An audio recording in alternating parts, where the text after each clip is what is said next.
Yo, what's up, everyone? Welcome back to another episode of the Heel Hookers podcast, episode 150.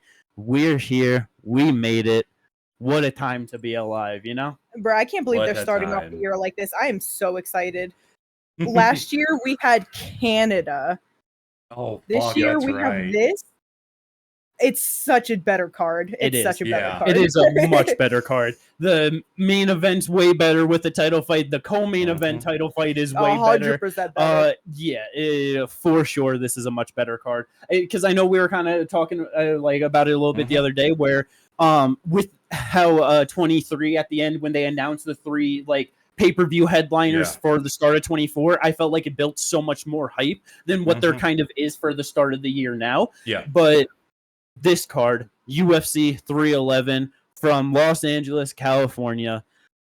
What a monster pay-per-view. I cannot recall them stacking out a pay-per-view this good to start the year in a long time. Yeah.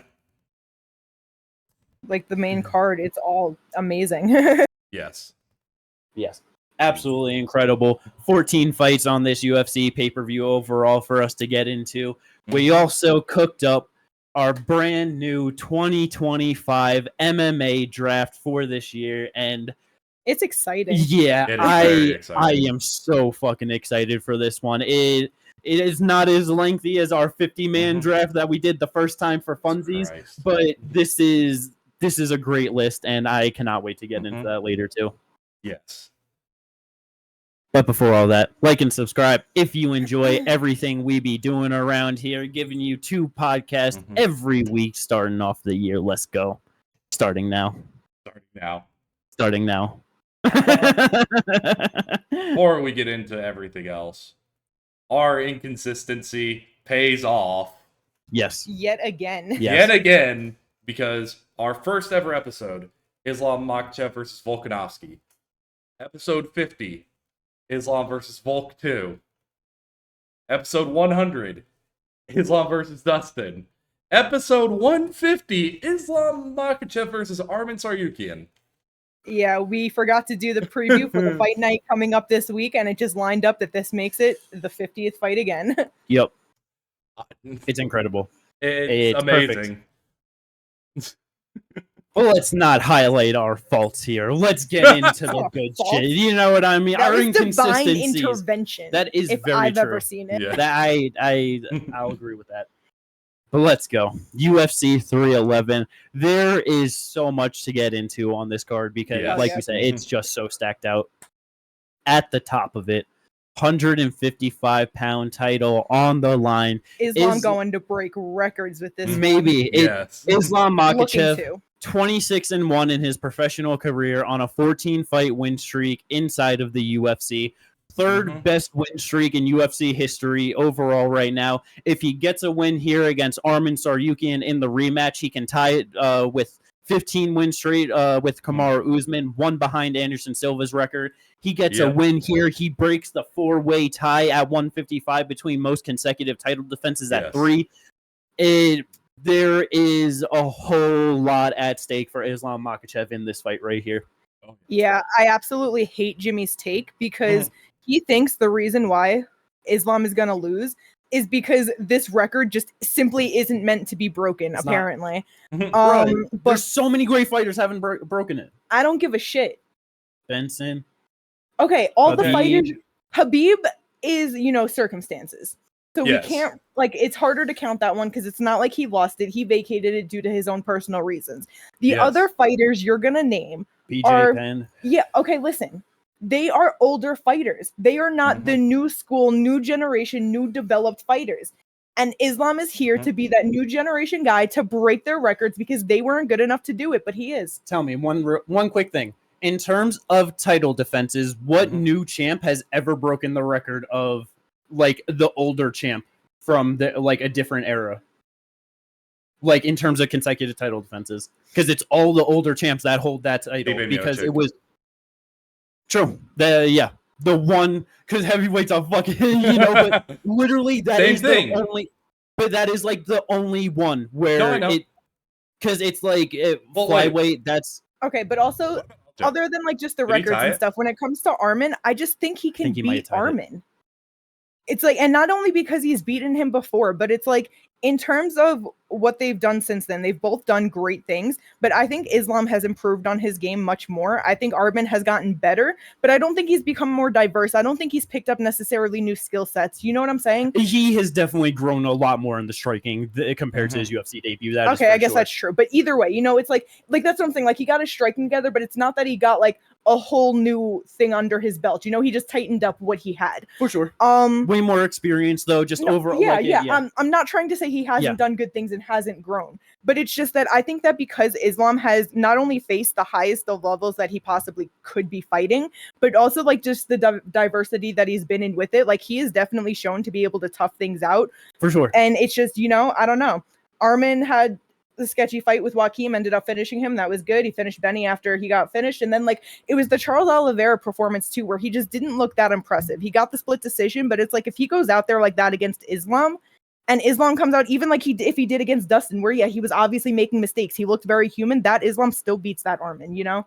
I'm not sure that Arman has grown to a point that he's going to go out there and fucking take that off of Islam. I don't know. It's hard with like the Arman one. Like obviously it wasn't an exciting performance, but like in all reality, it's like Islam got the sub over Charles Oliveira, but that was only right after he knocked him down with the big shot. You know, like before that, like it was back and forth exchanges where it's not like Islam was just winning the grappling. Arman just took Charles down and controlled him. You know what I mean? Like he not for the whole time. That's why it was a split. You know, but like but that's like it's not like, oh, he hurt Charles and then he was able to win in the grappling. It's like when it got there, he's shown that he was able to dominate those positions. You know what I mean? What you're saying is he couldn't even hurt Charles? Kill or be killed? Split decision? Nah, I'm just talking shit. Again, like I'm not trying to like discredit. Hey, Chandler couldn't fucking get him out in 5 rounds. You know what I mean? I was more surprised that Charles didn't get him out of there. But anyway, it's I'm really not trying to discredit Arman right now. He is a fantastic fighter. I just don't think he gets it over Islam. That's all. And also because it's one of those things with the way he talks about how he's like, oh, like I was close. It was a close fight. Sometimes it's hard to tell if people are taking that of like, oh, I've grown, so now I can do it, opposed to like understanding like, no, these are my flaws and I must get better. You know what I mean? Just being like, no, I gave him his toughest fight, so that means I can beat him now years later. Because I feel like someone like Islam gets into a close fight and he's like, damn, I got to improve. It shouldn't be this close. You know what I mean? I think that's why him versus Volk, it went that way the second time, because I think that he took the Volk fight on that being close way more to heart than Volk took the loss. Yes. Like, I also think like he has mentioned that they basically used the very same game plan they were about to use against Oliveira, but I feel like it's because the way that both of those guys fight, there's a lot of times where they go back and stuff, and so they were able to see that it was going to be very similar results doing the same thing. The other thing with it is like I get what Jimmy is saying with the like records and all that. A lot of the records, but like I get the win streak one is going to be extremely hard to beat because I'm not sure because if Islam wins and moves up, but. Yeah, he needs 3 wins to break the record. That's. I just mean specifically the titles. No, this title one I would say specifically is a lot easier to beat because it is like 3 as opposed to like I don't think no one's ever going to touch DJ. No one's ever going to touch Anderson. I think that's completely fair to say. What, Jones has 7 consecutive or 6 consecutive before Jones, he got stripped the first time? Yeah, I'd have to look because I do not remember off the top of my head because that one's just a weird one because he has the most title wins, but he also doesn't have the most because of all the. I know Tito was like the holder. I think I thought he had 5 and then Jones broke it. So I'm not. That sounds about right. Something. Yeah. It'll be a while before, but that was a lot more obtainable in the sense of like to get to like 7, but like. It's just hard to even get that high, but yeah, no, I do think Islam does hold the advantage over Arman in this fight. I do think I think his striking is better. I think the grappling is gonna be close, but I think it still goes to Islam. And quite honestly, I don't know. I don't see Arman being able to beat Islam right now. I don't know why. It's that feeling. I get it. And yeah, it's like I just wonder. like Islam's been talking about moving out of the weight class for a while. I just, how like rough are these weight cuts on him? And it's like, I know obviously Arman and Dustin, much different fighters, but it's like Arman is a physical fighter. He's definitely getting better with his striking. So it's like, he's not going to be as threatened by Islam's grappling. So I feel like his striking, he's going to be comfortable and like be able to just strike cleanly like he wants to, Right.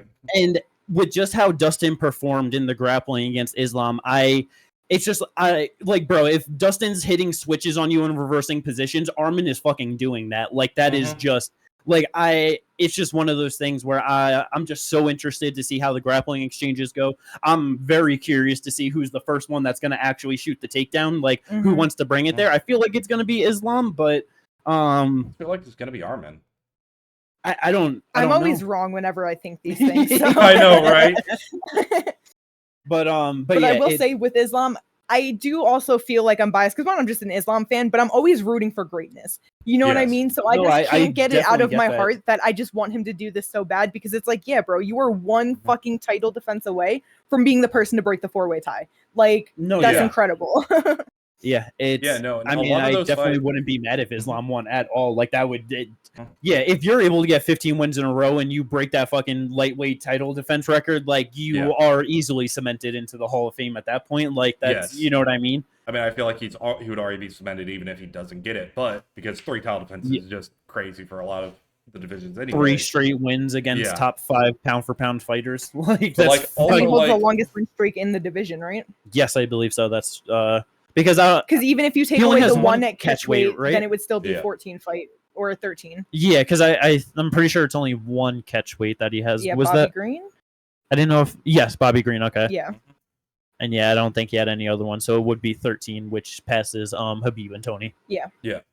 But also with this with the title defenses for the lightweight, it's just always been a weird circumstance because when Frank Yeager took it off BJ Penn, everyone thought BJ Penn won that fight. They did the rematch. He lost, and BJ lost again. With Frank Yeager, it was the same thing when he lost to Benson. It was a very close fight, and it just kind of is like that for a lot of these. So, and I just feel like this could be a close fight, but I feel like Islam is going to be able to at least bag 3 rounds to be able to win the fight.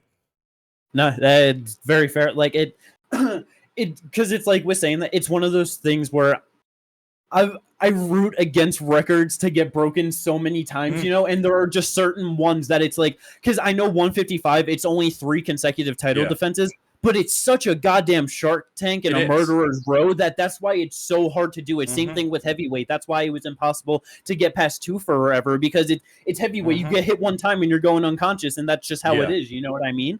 So it's like, I don't know if Islam is going to be the guy to be able to do it, but all I do know is if Islam goes and breaks that record, I've been rooting against him in a lot of fights just because of fighting people that I like more, you know what I mean? But I will want him to win every single fight from here on out if he's able to break it. Go up to 170, get champ status, and do some fucking crazy shit. Get 17 in a row. If he's able to do some shit that literally no other fighters are able, that would be so incredible, and I would absolutely love that for him, man. Yeah, the move up to 170 scares me, but that's a conversation for another day. Yes. No, 100%. That does scare me as well.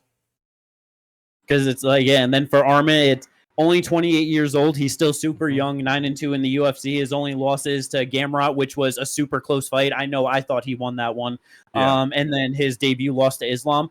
He's on real good streak right now, 4 wins. I feel like now is his time where he's putting everything together, and just another thing of I would not be surprised if he's able to get it done. It's going to be a great fight, though, man. No, I can see this being a very close one. Legitimately 48-47. That shit. Yeah. Gets it done. First Armenian champion. I'm sure that would be an awesome thing for him to be able to have that under his belt. Oh, yeah. Oh, let's fucking go. A great main event. I am so excited for this. Incredible to start off the year. And this co-main event, it is just as, if not more intriguing than the main event, honestly. Yeah. Bantamweight champion of the world, Merab Dvalishvili, looking to make his first title defense against undefeated Umar Nurmagomedov at 18-0. The cornerman Habib's got his fucking work cut out for him Saturday because these are 2 rough fights in a row. But what are your thoughts heading into fight week about this co-main event? Oh God, insanity.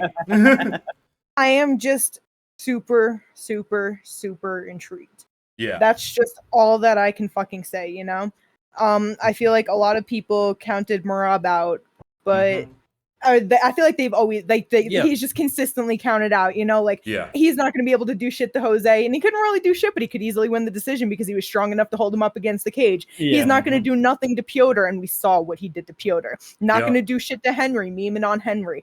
Sean knocking him out, easily won the decision, and they're giving him kisses and shit. You know what I mean? It's like we cannot count out that he is there, and he is solid, and he is real good everywhere, you know? So I don't know. Umar, we also know, is very solid, but his one step up being Corey, which he easily won, and that was a really good fight and performance from him. But Merab is a very different fighter. You know, Umar's thing is like he can grapple, he can control people, he can use that to his advantage and throw. He has very good striking. So what I was going to say, so because of that, he can throw people off when he's striking. When he goes to shoot, like he can mix it up on them, and because of the grappling threat, their striking becomes even more dangerous. You know. But you have Merab, who's a grappler, and he might not even let you get the chance to do that because you look at the numbers of Umar versus Corey, and Umar put out some solid numbers. He threw a total of 219 strikes, 5 out of 13 takedowns. But that's half the strikes that fucking Merab put on Piotr, with not even half or a quarter of the takedown attempts that he had, you know? And so I know that if you have somebody else like trying to do that shit, like it's going to be a bit lower, but like if Merab is just out like a cannon, like he normally is, how is he going to handle that? That's the thing. The thing with the only thing I've been thinking about this fight is just high energy. This fight is going to be fast fucking paced because I can easily see one of them shooting a takedown, getting it against cage, reversing, and then reverse while throwing strikes, shucking off. Like, it is going to be an insane pace that's going to be put onto this fight is all I can think, because even when it goes to the ground, I can see sweep. Yeah. It's just going to be an insane pace that's going to be put on there. I would definitely be surprised if either one of them are able to control the other on the ground for extended periods of time. Like, that would be a surprising thing. Like, if either one of them get a takedown and it's like, okay, like you're in guard for fucking 3 minutes or something like that, that would definitely be surprising. What do you think about Umar's comment saying that he's going to make Merab tired and break him? Tired? Do you think that's possible? No. Tired. And the reason... No, I just don't, because it's like, let's go to, like I said, Merab's last 4 fights. He might not have been able to take Aldo down, but it's grueling to be controlling somebody and clinching on the cage, and Aldo really couldn't do much with that. Well, it was 10 takedown attempts on that one, I think, that he didn't get. And that was also Salt Lake City. 16, and that's Salt Lake City. So yes. And then you have 15-minute fight. You're literally like, how much control time did he have?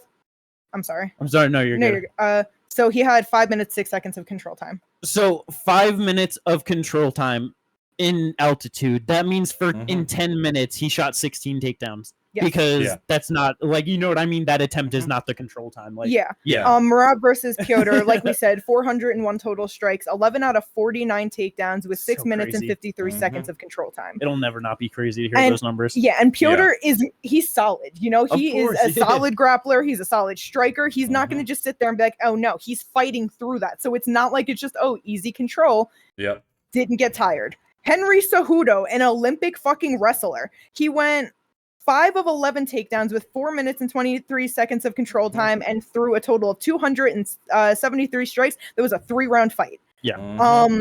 You know, it's like, I don't understand. Like, I understand that Umar trains crazy, that Habib puts him to fucking work, but Merab puts himself to work, and that's a crazy comment to think that he can break literally the machine. Yeah, no, and literally Sean O'Malley throws total 310 strikes, 6 for 15 on takedown attempts. Like, and 10 minutes, 3 seconds control 10 time. 10 minutes, 3 seconds control time. Like, in a 25-minute fight. Yeah. Yeah, Merab is the cardio machine. Yeah, like legitimately, he is a cardio machine. Like, he is literally the machine. Umar ain't never put in that much work in a fight because, yeah, the one that he did the most in was the Corey fight. And like I said, he attempted 219 strikes, 5 of 13 takedowns, 5 minutes, 11 seconds control time. So it's a lot, but Yeah. No, yeah. And Merab was doing that consistently with higher numbers. No, yeah, exactly. Yeah, the grappling's gonna be great. I am so excited. I'm not sure who I'm favoring heading into fight week at this point. Honestly, neither am I. I'm not sure. It's gonna be such a good fight, such a close fight. I think I'm rooting for Merab.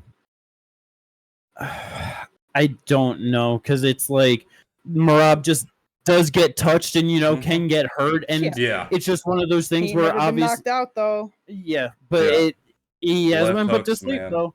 Left hook, man. But it's just like, Umar is not going to be threatened by the grappling, and he's a very good dynamic striker. The way that, like, obviously he didn't have some a crazier performance against Corey than Merab has put in, but just thoroughly beating him as good as he did, it's he's a good fighter. No, it's like I think I might be leaning towards Umar heading into it. I'm not sure. It's gonna be. I'm so excited though. I'm just rooting for Merab. You feel me? I get it. I really don't know. Also, I would like to point out on Tapology, these guys the champions are both ranked number 1 in the world. The challengers are both ranked number 3 in the world. Interesting. Yeah. Very nice. But yeah, so super excited. Those 2 title fights are great. Co-main event, absolutely spectacular. Yeah. The featured bout. Ain't no shortage of excitement and because it's just as fun and great and those fights are, it's gonna be awesome. We're gonna get good stuff. This is just guaranteed violence. Yeah. Jiri Prochazka, former champ at 205, taking on former champ at 205, Jamahal Hill. Yeah. It's just one of those things where it's Jiri. He's going to get touched up. He might get beat up pretty good. I'm not sure, but it's so hard for me to ever root against him. Even with getting knocked out by Payton, going into the rematch short notice, it's like if anyone can do it short notice, it's going to be Jiri. You know what I mean? Yeah. He gets fucking knocked out. He could win this fight, go right back into a Payton fight, and I'm still going to give him just as much of a chance to win that fight as I did the first 2 times. Yep. He is so wild and all over the place. You just never really know how it's going to play out with him. But Jamahal is definitely the cleaner striker between the 2. Who you guys feeling about is going to come out on top in this one? Jiri by knockout. That's what you're thinking? I just, all I know is if you're making a bet on this fight, make it for a finish, because I don't know who's going to win, but it is not going to go all 3. No. Yeah. There's just no way it goes all 3. Yeah, I don't think that's how it's going to go either. These 2 are too powerful, and Jamal's very clean, and he can knock him out with something clean, or Jiri can make it dirty and just spinning back elbow his way into a win, man. It is way too... Their styles are so opposite of each other, it's not even funny, that I legitimately don't know who's going to win this. It's like, I think that's most likely. But honestly, even with you saying that, I wouldn't be I wouldn't be so shocked if Jamahal ended up winning a decision here. I mean, he could. Jiri? It's just he being the cleaner striker, the better boxer, it's like I wouldn't be surprised if he's able to just touch Jiri with some good shots, just stay at distance, move around, you know what I mean? And it's like he went 5 rounds with Glover, you know what I mean? It's I feel like Jiri is definitely tough enough to eat whatever damage Jamahal possibly lands on him throughout 3, Yeah. So if it's going to a decision, it's going to be Jamahal winning by decision. I just love how you bring up 5 with Glover. They both went damn near 5 with Glover. Yeah, but I meant more of it went to the decision. Jamahal beating Glover going to a decision, Like he can definitely like just just put in the work yeah. and like he's a good striker, but he's not the most devastating striker. No, yeah. It just all depends because like the thing is like the reason I think it would end in a finish is because more than likely the way that that it would happen is Jamal's countering Jiri coming in, and it just the impact of that, like we've seen Jiri get hurt and we've seen Jamal Hill knock people out that way. So that for sure, that is the reason I'm saying that more than likely this ends in a finish. No, yeah, there's probably like 75-80% chance that ends in a finish. I'm just like, with you saying that, it's like I can see that small path to a decision. That's all. Either way, it's violence guaranteed, and it's 205 T-Ford with Jiri. You know what I mean? Yeah. Where do you think the winner goes with a win here, though? Do you think if Jamal gets the win, he could go into a rematch with Payton right away? Granted, like Payton defends against Ankalaev, and then he's not like getting out of the division. But do you think if like Jiri wins that he's gonna need at least another one before they run back the trilogy? I think if Jiri wins, he needs another one. Like it just is what it is. What it is. You got knocked out twice. Like this isn't Max Holloway decision, and it was like very close those first two times. And even then, after the second one, he needed 2-3 fights. 2 fights, I think it was. 2 fights to get back. So I think he gets this one, and then more likely what would happen is he'd fight the winner of Jan Blachowicz, Carl Solberg. That's exactly what I was gonna say. Is that I feel like if Olberg wins, that he just gets the winner of that fight. Because then it's a number one contenders fight. I think both of them need to sit out and wait another one. Although I do think that Jamal will immediately call for it. But whether they actually go to that or not, you know what I mean? Yeah. Well, I almost feel like if Jamal wins, they just immediately go to Olberg for the title fight, just because the Jamal fight's so close to when they first fought. And I know, like with the Jiri one, that was just because short notice. Like, that was the biggest reason for it, is they needed something. Boom. Yeah. Just sucks because the division is dead. Yes. Like, realistically, you know what I mean? You have Jiri, who's lost twice to Payton, Jamal, who's lost once, Jan, that's lost once, Rakic lost to fucking Jiri. You have Olberg on the way up. He's about to fight Jan, so he's one guy coming up. Olberg lost. Nikita, who the fuck knows where he's at? And then we're talking about number 9. And you know what I mean? Yeah. And it's like, even from number 9 to 15, the only new names in there are Azamat and Bogdan. And it's like, we don't even know how they're actually going to perform at the top. So it's hard to, 205 is just in a really bad spot right now. For sure. We'll see. We'll see how it plays out, where UFC decides to take them, how they get matched up. But it's one of those things where, there's not the most hyped for like, new things or like, what's kind of to come. But at least like we have enough fighters where no matter how you book it, whether it's rematches, whatever, at least we know it's going to be fun. You know? Yeah, that's for sure. Yeah. That's at least the one good thing about it. Moving on down the pay-per-view, though. Boy, am I so excited for this one. The return of Benny Dariush taking on Money Moicano. He cannot afford to lose. Do you think this is just the next step of easier fights for Moicano to get up the division, or do you think this is where he gets halted in his climb? I think he gets halted, honestly. You think so? Yeah, I think Benny, he has just enough power to be able to hurt Moicano. And yes, plenty of power to hurt Moicano. Yeah. And like the grappling is going to be real interesting between these two, because I'm not sure where Moicano, like Benny's fought both Charles and Arman, and like I just think both those guys are levels above Moicano in the grappling. Oh yeah, but it didn't even have to go there for them. No, I know, but like the striking. He took down Charles Oliveira, but then he wasn't able to do shit with that. And Charles was like landing better shots from the bottom, and then got the head kicking. So that's why I think, like, I personally, like, I don't think that Moicano's gonna be able to get this to the ground, and I just think Beneil's gonna be the just slightly better striker and just get it done. I think both Arman and Charles, even then, like, are levels above Moicano in the striking. No, yeah, for sure. So, how you feeling about this one, Kate? I feel like Moicano is gonna go out there and finish Benny, if I'm gonna be honest. You think so? Yeah, because it's like with Benny, I know he's good. But and even with them being the same age, actually, Moicano, is he 36? Or are they both? No, okay, they're both 35. But it's like Benny has been off for 2 years now. And I just wonder how that's gonna play into it. It's like he got knocked out twice in 2023 and then took a 2-year fucking layoff. Or, oh wait, no, I'm sorry. I guess it would be like a year and a month. A year and a month, yeah, sorry. Yeah. I just saw 23 and 25, and then I was like, oh wait, that was December, my bad. But 13 months.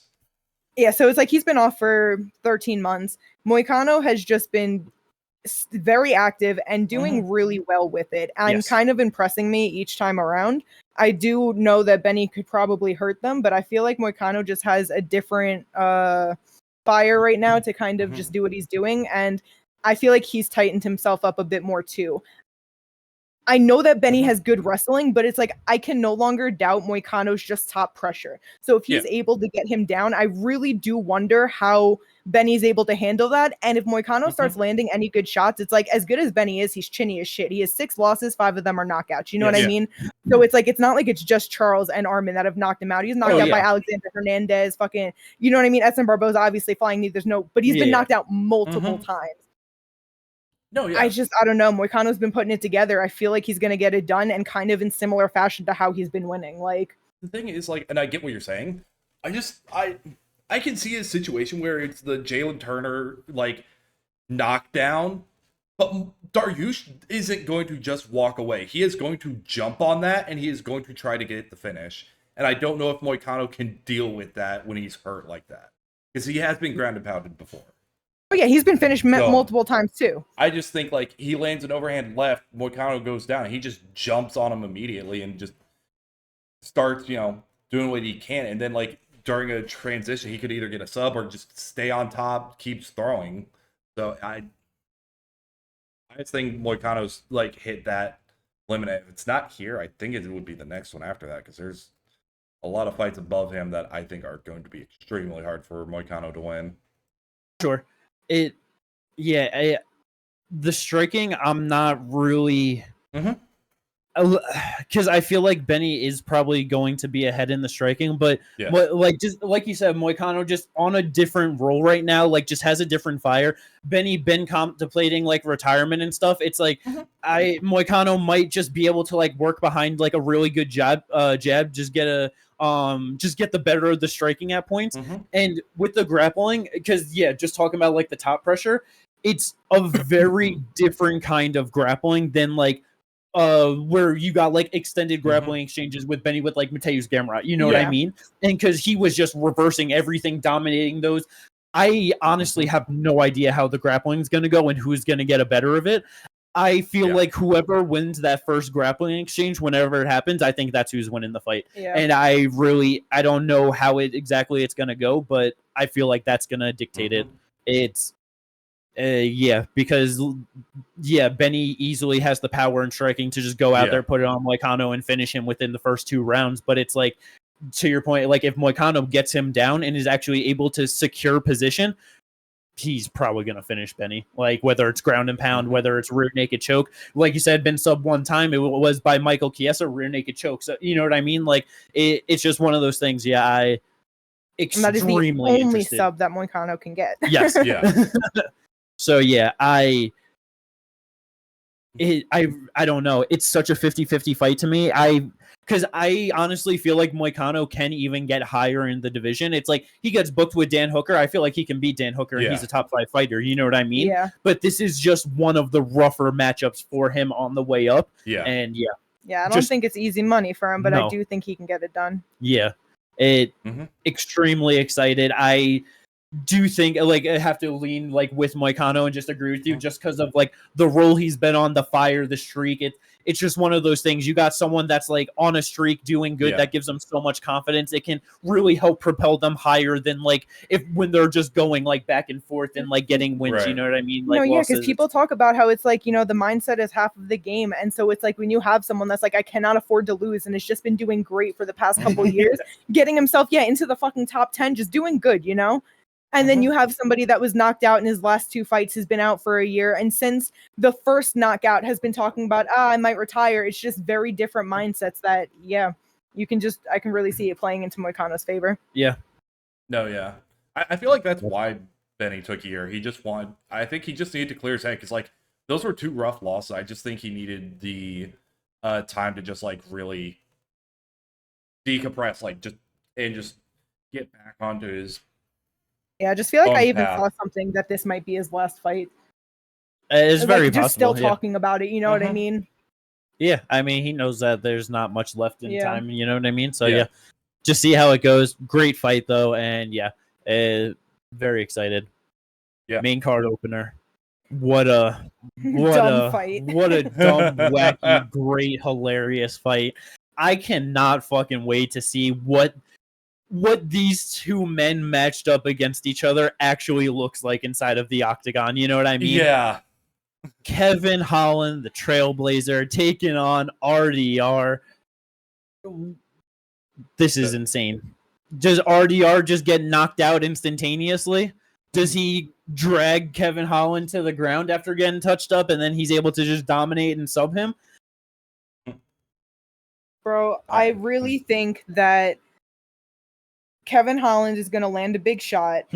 RDR is going to react crazy. And Kevin Holland is going to see that and be like, oh, it's over. Bing, bing, bing. And then it's going to be over. Like, that is what I see. Yeah, Truly, that's what I see. Unless Kevin Holland goes out there laughing and giggling and just like, you know what I mean? If I see him playing even for half a second in the first 2 minutes, then I think it's RDR's fight. But I don't think that RDR is big enough or important enough for that. So Kevin's fucking him up. And I think the thing with it is, like, I could see him, like, hurting him, seeing the big reaction, knowing he's going to go in for a takedown because RDR wants to go to the ground, and just hitting, like, a flying knee, just knocking him cold at that point and just winning. Like, that could easily happen. Brawling crazy and hitting him with the darts. Dude, if Kevin Harlan darts is RDR, that would be insane. That'd be like, insane. If he didn't hurt him, and, like, if RDR just choked him, Means and Chiesa. Yeah, that's way different. Those are way different fighters. Yeah, so that's what I'm saying. Like, if he hurts him and fucking RDR shoots on a takedown and he just wink. Well, that's what I was saying. Like, if he, like, without hurting him, like, if he just shot in on a takedown and he caught that would be insanely impressive. You know what I mean? Like that. Yeah, it'd be awesome. I'd love it. But yeah, Kevin Holland does probably win this, which is very sad for RDR. But yeah, it should be fun while it lasts. Yep. Let's go on to the prelims. We got some solid fights.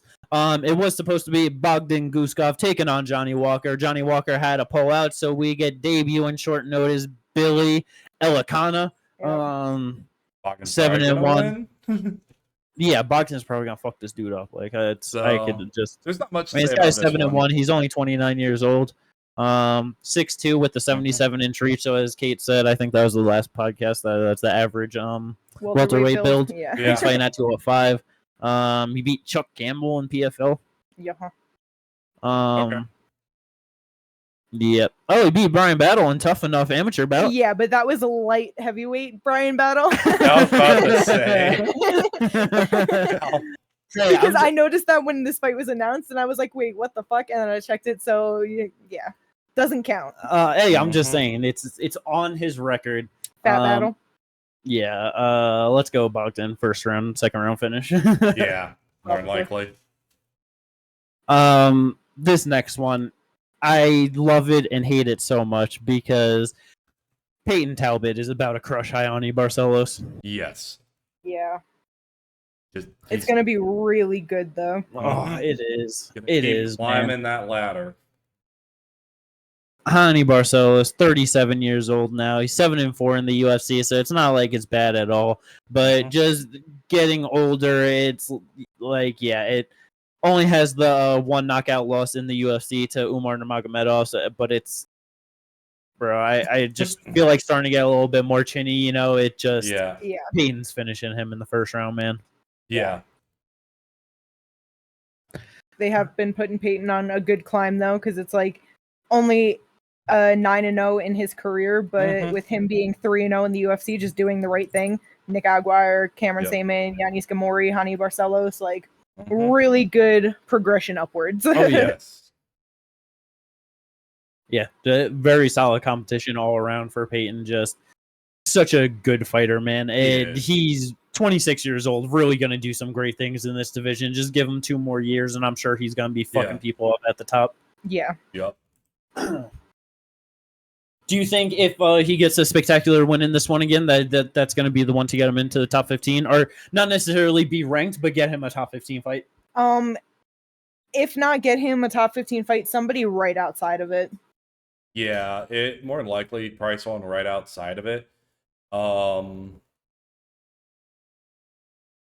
it would be cool if they were just like, yo, Eamon, like defend your spot, Montel, like any, you know what I mean? Any of those guys.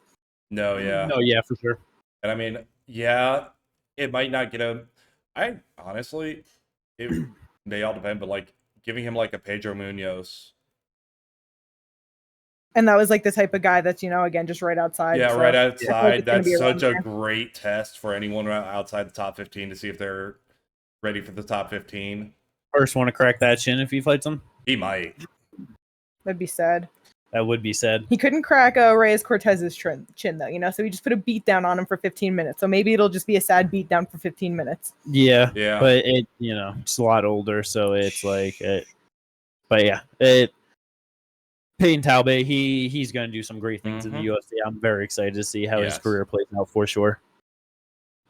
Next fight, heavyweight bout. Jailton Almeida is back taking on Sergei Spivac. How you guys feel about this one?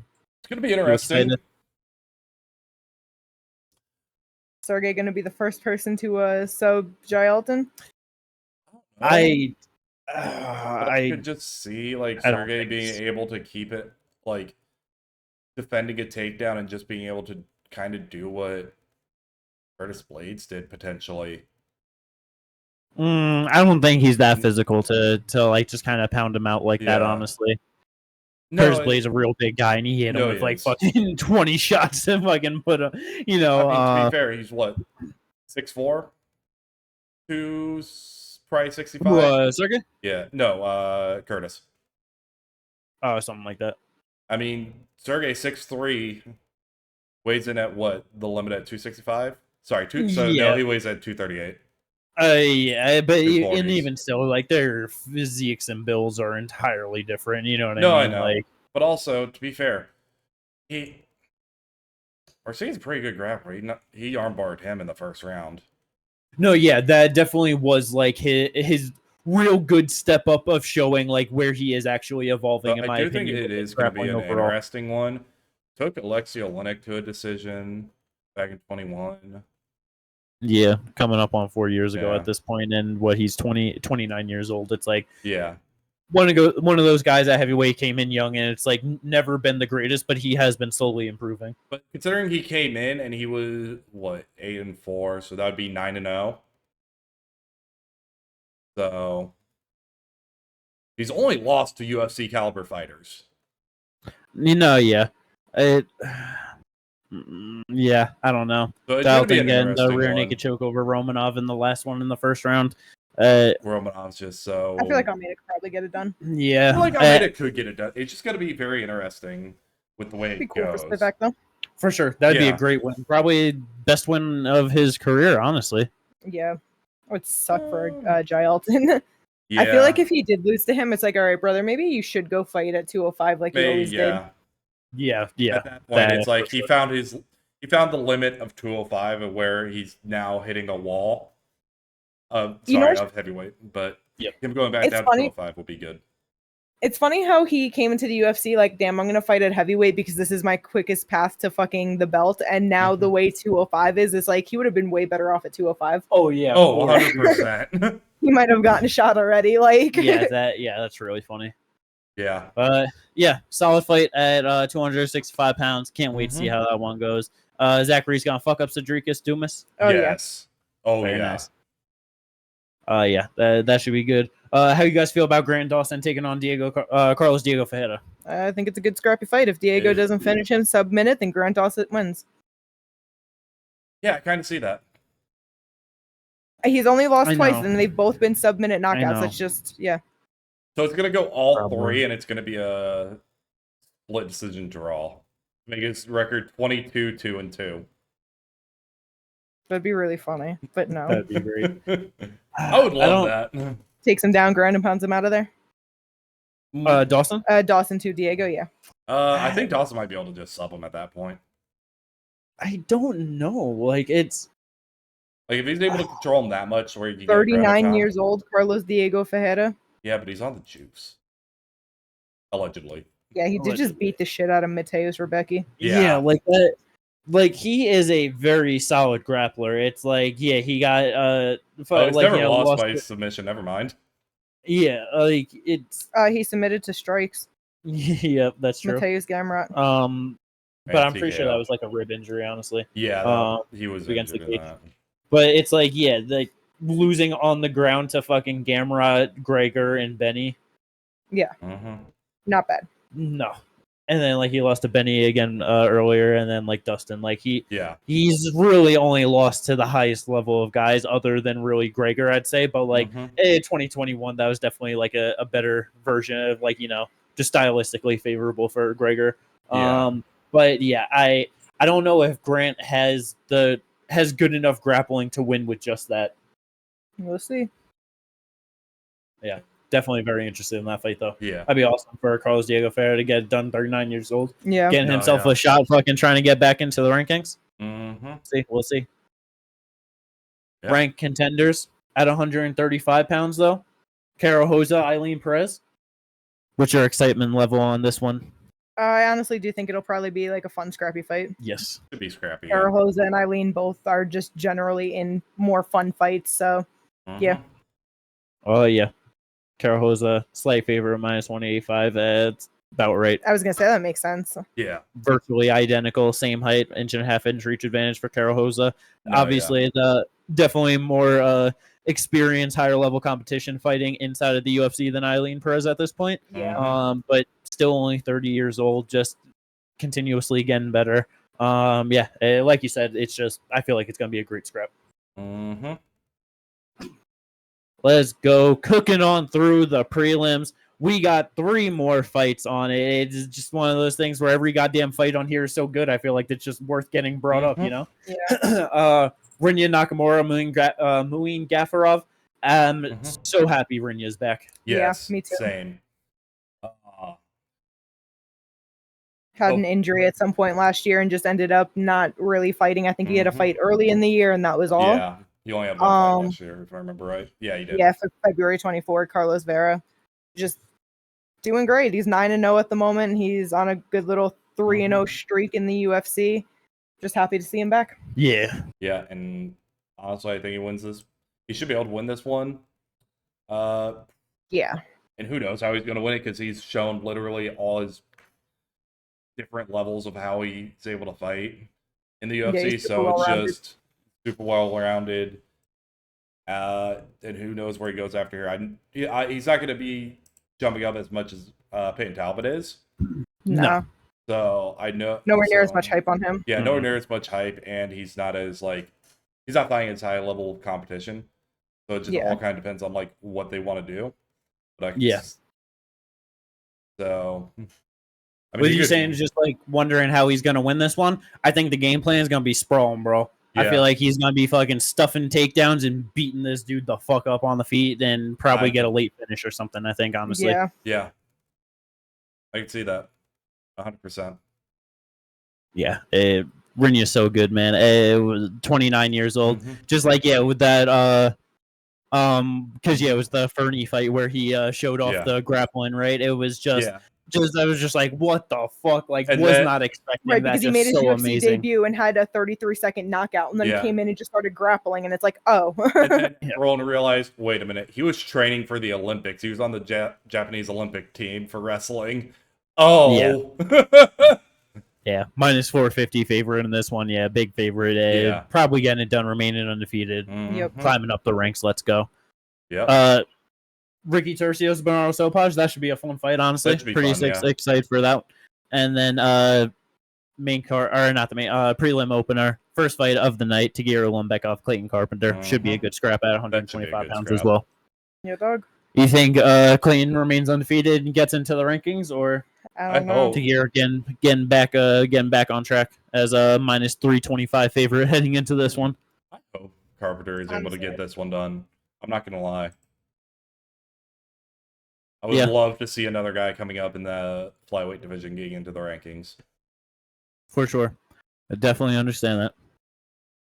But let's go. Those are all of the fights. UFC 311. Super excited for it coming up this week. Mm-hmm. Last thing to talk about for this episode is our motherfucking draft. Yes. So good. So much fun. Similar to last year, we picked a champion. We picked a fighter for every rank 1 through 15. And then instead of 1 honorable mention, we decided to go with 5 honorable mentions across any MMA promotion. Yep. So excited. Who wants to go first of their list of great fighters? It's so good. We're gonna have so many fights at 170 pounds. I cannot wait. I think we should just go how it is on the document. Go left to right. So Jimmy, go ahead. All right, my champion. I chose DDP Dricus du Plessis. He's booked for February, defending his title against Sean Strickland. I think he's getting it done. Mm-hmm. Who knows what happens throughout that, but yeah, DDP, #1 contender. Arman Tsarukyan fighting for the title this weekend on this card. Me and Ginger each got 3 fighters on this weekend's card. Yes.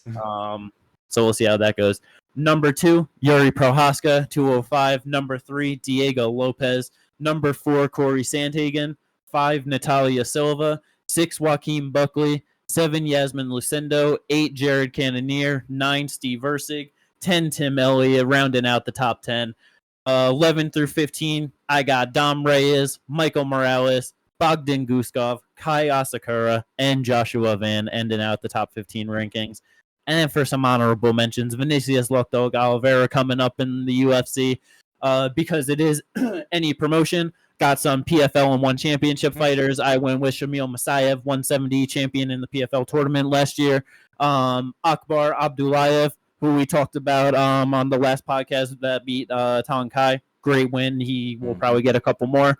Timur Kizriev, 145 winner, PFL last year. And then Adriano Moraes, former flyweight champion, inside of 1 championship. Let's go. That is my top 15 champion and my 5 honorable mentions. Super excited. Oh, yeah. And then for my list, my champion is Ilia Topuria. At #1, I have Brandon Royval. 2, Kayla Harrison. 3, Piotr Jan. 4, Jack Della Maddalena. 5, Tatsuro Taira. 6, Caio Barrio.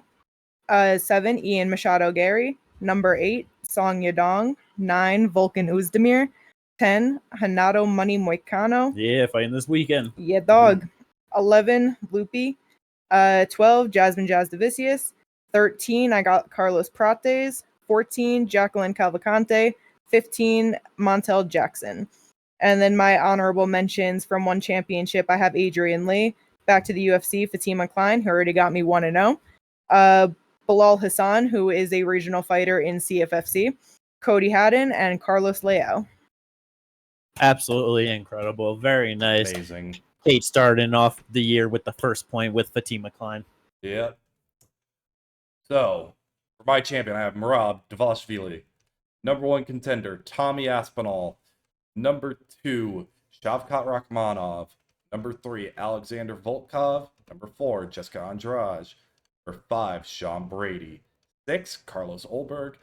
7, Marvin Vettori. Hopefully he fights this year. I just realized, there is 1 pick on this whole draft, and it's fucking Marvin Vettori. He's going to be the 1 person that just doesn't fight, right? He tried to fight last year, so. #8, Asu Almabayev. #9, Rob Font. #10, Mario Bautista.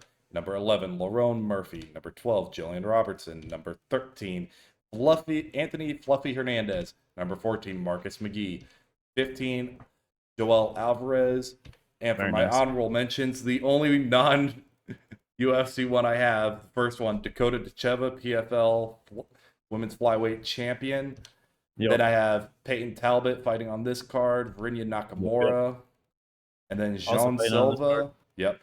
John Silva, and Chris Taco Padilla. Hell yeah. Absolutely incredible. Between the three of us, we have 7 welterweight fighters. All the good ones. Yeah, all of the good ones on the way up. No, literally, because it is Joaquin Buckley and Michael Morales for Jimmy, JDM, Ian Gary, and Carlos Prates for me, and then Shavkat and Sean Brady for Ginger. Yep. The one head-to-head matchup that's already guaranteed right now is me and Ginger, with me having Steve Ursig and him having Asu Almabayev. Yep. And I can only imagine I'm gonna have some of my flyweights fight each other because I decided to go with 4 flyweights this year. Yeah.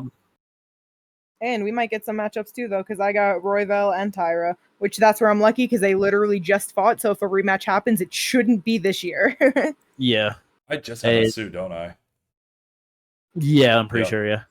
Because, me with Kaya Sakura, Joshua Van, Tim Elliott, Steve Ursig. It's one of those things where I could definitely get some fights between them, but I wouldn't be surprised if I didn't get some fights between them either, just depending on how things get match made. Mm-hmm. I feel like the matches are going to be interesting somewhere in the, it's bantamweight, because I feel like we have a decent amount of bantamweights as well. Yeah, I know. I have Corey Sandhagen. That is my and Vinicius Oliveira. Yeah, that's it. I have Rob Thought, Mario Batista, Payton Talbott, Rinya Nakamura. Yeah, I got Song Yadong, Montel Jackson. Yeah, Cody Haddon. So there could be fights between us for those. Yeah, I think this is definitely the best list of fighters we've put together for the draft so far. This is our 3rd draft together. And I'm super excited to see how this one plays out throughout all of 2025. Let's see who has the best record, the most wins. Obviously, whoever is hoping to get both of those titles, that would be the best thing. But doesn't happen all the time. No. Well, let's go. Super exciting. Just got to hope for even more head-to-head matchups than last year, Yes. That always makes it more fun, too. Yes. But that is the end this episode of the podcast, episode 150. I hope everyone enjoyed this one. If you did, like and subscribe, and we will catch you on the review to this incredible pay-per-view. Peace out, everyone.